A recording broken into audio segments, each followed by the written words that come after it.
Hey there mga my loves, Libra! Thank you so much for always staying here with me in this channel, babes. So before we start your reading, no, reminders muna as na hindi ito for everybody. So just pick up only the messages you think are for you. And of course, okay, wala tayo ditong time period. So pwedeng ito ay tapos na, nangyayari, or hindi pa at posible mangyayari pa lang sa inyo. So yun yung mga babes, no, content natin ngayon. Isa alamin natin, no, sa dami ng nilalaman ng isipan ng person na 'to, ano nga ba yung gagawin or malapit sa gagawin niya, 'no, involving you guys, 'no. So, we're gonna take a look at yung action na talagang gagawin niya about a situation involving you. So, this could be anyone here. You can also imagine that person's face in your mind while I do the shuffling, okay? So, ano pang hinihintay natin? By the way, kung hindi pa rin niyo pala alam, meron pa tayong ibang mga channels, no? Mga links po ay nasa description box. So let's go ahead and check these messages here for ya, Libra. Spirit and Angel, guys, Archangel Michael. Can you please show me what is this plan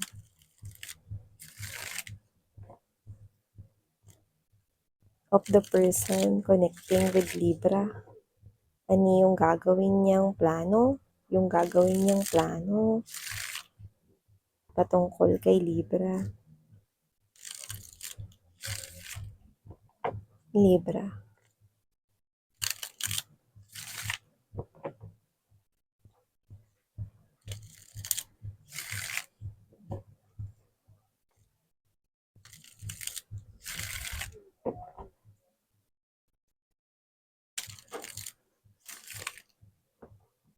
Libra, iniisip ka niya ng sobra, no?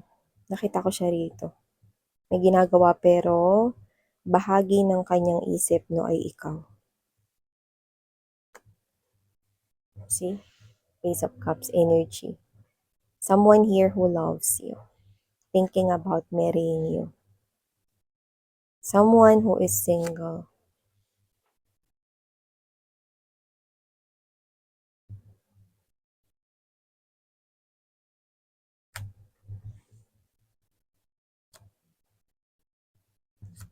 Wow. Ace of Wands is also here.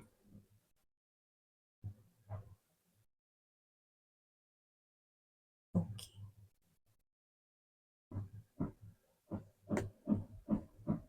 Someone here na tinatago yung feelings niya rito. So, I'm getting two scenarios. Let me just say the first scenario. First scenario, this person here may ginagawa, 'di ba? Pero nakatuon pa rin yung isipan niya sa'yo. So in short, hindi siya makapag-focus sa kakaisip sa'yo. This person is holding this overflowing love for you, Libra. Okay? This is the first scenario. This is someone here na minamahal ka niya, okay? Pero maaaring hindi mo pa yun alam. So, there will be a confession coming in. This person is single, ready to mingle, pero sa'yo lang. And I'm picking up that this person here is preparing na mag-confess sa'yo ng feelings and emotions niya. This person will take you to somewhere fresh. Like, ano talaga, maganda yung ambience, baka restaurant na nature vibe yung ambience. This person will take you, no, maaring sa overlooking na restaurant or coffee shop, no, something relaxing. So this person here is actually giving me the vibe that he or she loves nature. This person could be also someone who loves traveling. Yan, no. This person here is giving me the vibe that matagal ka ninyang gusto with the Knight of Pentacles energy. This person just keeps it sa kanyang sarili. At medyo natatagalan na rin siya rito, Libra, no, na hindi sabihin sa'yo to. Okay? Actually, nakakaramdam siya rito ng takot, no? Ten of Wands energy in the presence of High Priestess, no? Na baka maunahan siya rito ng iba kung hindi pa siya rito aamin. This person's feelings for you, tumataas na parang high tide ang kanyang feelings para sa'yo. So nakikita ko na amin na tong person na to, no, at ito is pamamagitan ng pag-invite sa'yo ng kayong dalawa lang. So it's a date. This person here is preparing a date to confess to you na matagal ka na niyang gusto, matagal ka na niyang minamahal. At first, you will hear na kaibigan lang ang una niyang naging tingin sa'yo. Inakala rin niya na kaibigan lang ang magiging tingin niya sa'yo at hindi na ito magbabago pa. Pero napansin niya na habang tumatagal ang inyong pagsasama, minamahal ka na pala niya ng higit pa sa isang kakilala, higit pa sa isang kaibigan, kung kaibigan mo siya, higit pa sa isang katrabaho, kung katrabaho mo pa siya, kundi minamahal ka na niya. Ibig sabihin, no, feelings at emosyon na ang nakataya dito. Ang taong ito ay nakikita ko na gusto kang makasama at pakasalan, no? Sa kanya ritong buhay, no? Gusto niya maging parte ka ng kanyang buhay, ng kanyang mundo. So, itong tao na to, I think, may person man ngayon ikaw na nagugustuhan o wala, itong person na to ay willing to take this chance to tell you that meron siya ritong pagmamahal for you. Yan. I'm sorry kung hindi na focus pala no, ang ating camera. Okay? So, yan. So, nakikita ko rito na kung sino man tong person na to, no, this person will invite you. Maaring dinner date, coffee date, no? Sa isang maganda at nakaka-relax na vibe. Yung iba naman, pwedeng picnic, no? Kasi may pagka-romantic siya, no? Kaya nakikita ko rito na ito ay paghahandaan niya. So, itong tao na to, no, maaaring naglilista na siya, no, ng mga possible na pwede niyang pagdalhan sa'yo, kung saan kayo magdi-date, no? This person here is someone na pagka nagmahal siya, see-through. See-through mga babes, no? Kitang-kita, no? Like mesh. So, nakita ko rito na kung sino man tong energy na to, no? This person here is, ikaw yung inspirasyon niya, kaya siya nag-glow up everyday. Gumaganda yung aura niya, gusto niya mas maging nice na person, mas maging mabuting tao dahil sa'yo. This person here is inspired by you. Ngayon, kung mawawala ka ng tuluyan sa buhay niya nang hindi man na siya rito lumalaban, this is something here na alam niya na pagsisisihan niya at ire-regret niya sa kanyang buhay. So, kung sino man tong energy na to, no, prepare for some kind of romantic date together with this person. And this is something here na talagang pinaghandaan niya. Yes. So, this person might surprise you, ask you out on a date because he or she will confess his or her long time love para sa'yo. Yan, that's the first scenario. The second scenario that I'm picking up is this is someone here who is missing you. Hindi siya makapag-focus sa work, hindi siya rito makapag-focus sa mga dapat niyang gawin, related man sa work o hindi. Itong person na to, no, is giving me this type of energy na hindi siya nagda-doubt pagdating sa pagmamahal niya para sa'yo. Malinaw ito ngayon na mahal ka niya. Pero ang hindi malinaw dito is kung gusto mo pa siyang makita. Yan, no? This person here put you in a situation wherein parang pakiramdam mo araw-araw is stormy day. Pakiramdam mo araw-araw may bagyo. Yan, no? By the way, may bagyo ngayon, no? So, kung hindi naman kailangan lumabas mga babes, huwag na lang kayong lumabas. At make sure kung lalabas kayo, no? Sana importante yung gagawin ninyo. And also, always bring your umbrella, raincoat, no? And, okay, boots na rin, okay? Para sa mga mabahang lugar. So, yun yung mga babes, no? Going back here. So, this is the energy here of someone to some of you for the scenario 2. This is the person here na medyo matagal na panahon na rin, simula nang hindi na kayo nag-usap. So, kung sino man tong person na to, nasaktan ka niya at araw-araw parang pakiramdam mo, mahirap na makasurvive everyday dahil sa ginawa nitong person na to. Alam niya yun. Alam niya yun. So, itong tao na to, no, nakikita ko rito na pinapasa niya yung bigat ng kasalanan niya sa'yo. Kasi ngayon, nare-realize niyang mas mahal ka niya. But we're talking about actions here. Ano nga bang gagawin niya? Yung hindi lang talaga plano. Ano ba talaga ang gagawin nitong tao na to? no?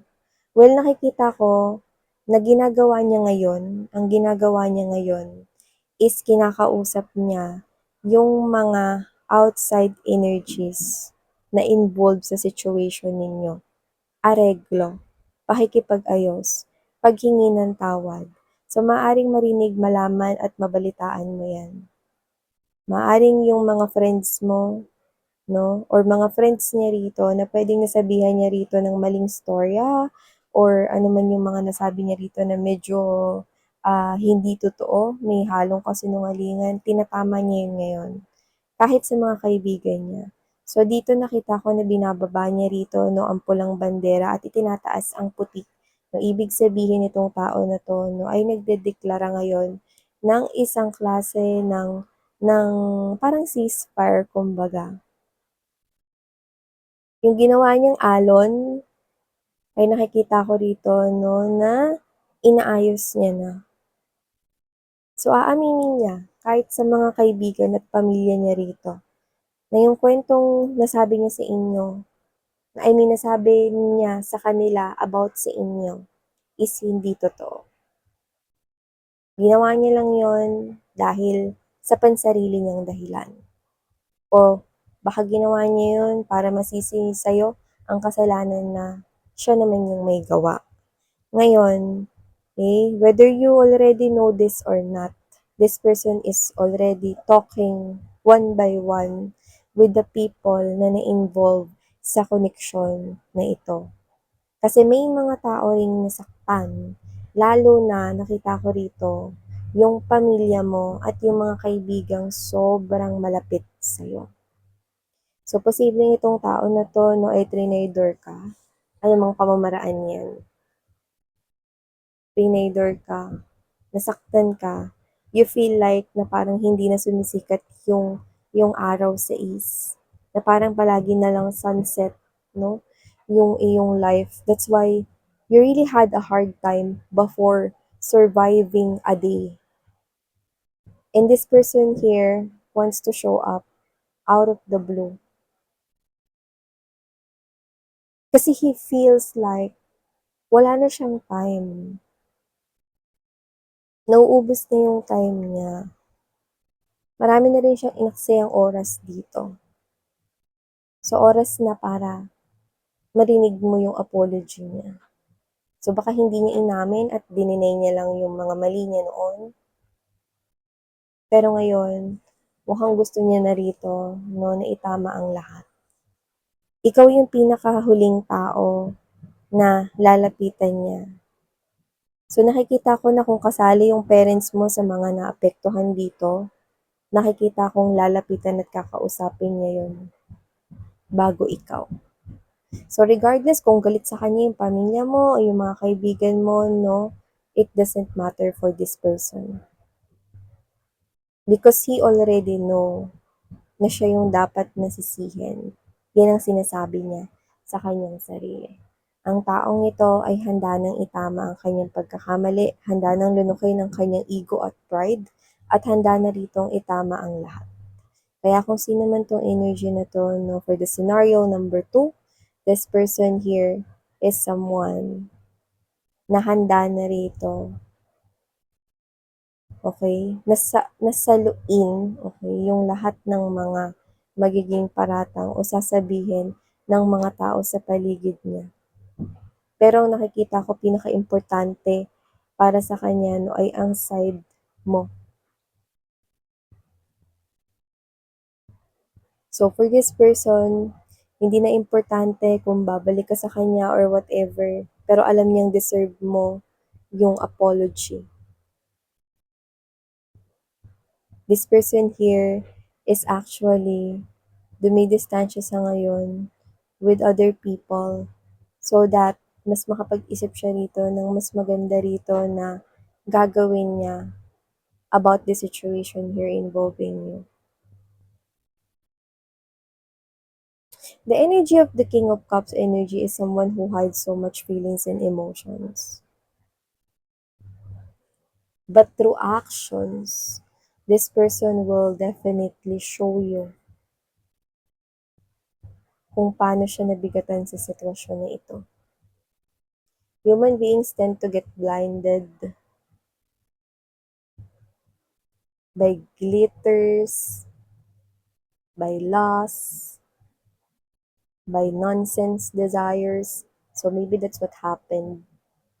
He got blinded to those things, not realizing your worth before. But this person already realizes your worth long time ago and picking up exactly 5 years ago. Could be 5 months ago. But this person here realizes that you are not someone here na dapat tratuhin ng ganun. So I'm seeing this person here apologizing to you because he or she realizes that you deserve apology after all the things na nagawa niya sa'yo. So even though gusto mo man o hindi mo gusto makita ang kanyang face or pagmumukha niya dito, this person still will come to you. Kasi alam niyang deserve mo yung apology. This person might not make luhod sa front mo, but this person, you will feel the extent ng pain sa bawat salitang sasabihin niya.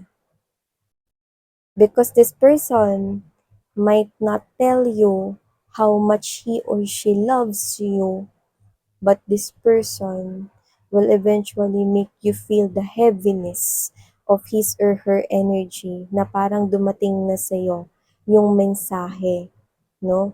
Kahit hindi niya direktang sinabi, mararamdaman mo ang mensaheng gusto niyang iparating na mahal ka niya at ito ay na-realize niya lately lang. Yan. So, ito yung mensaheng nakuha ko rito for this person here connecting with you, Libra.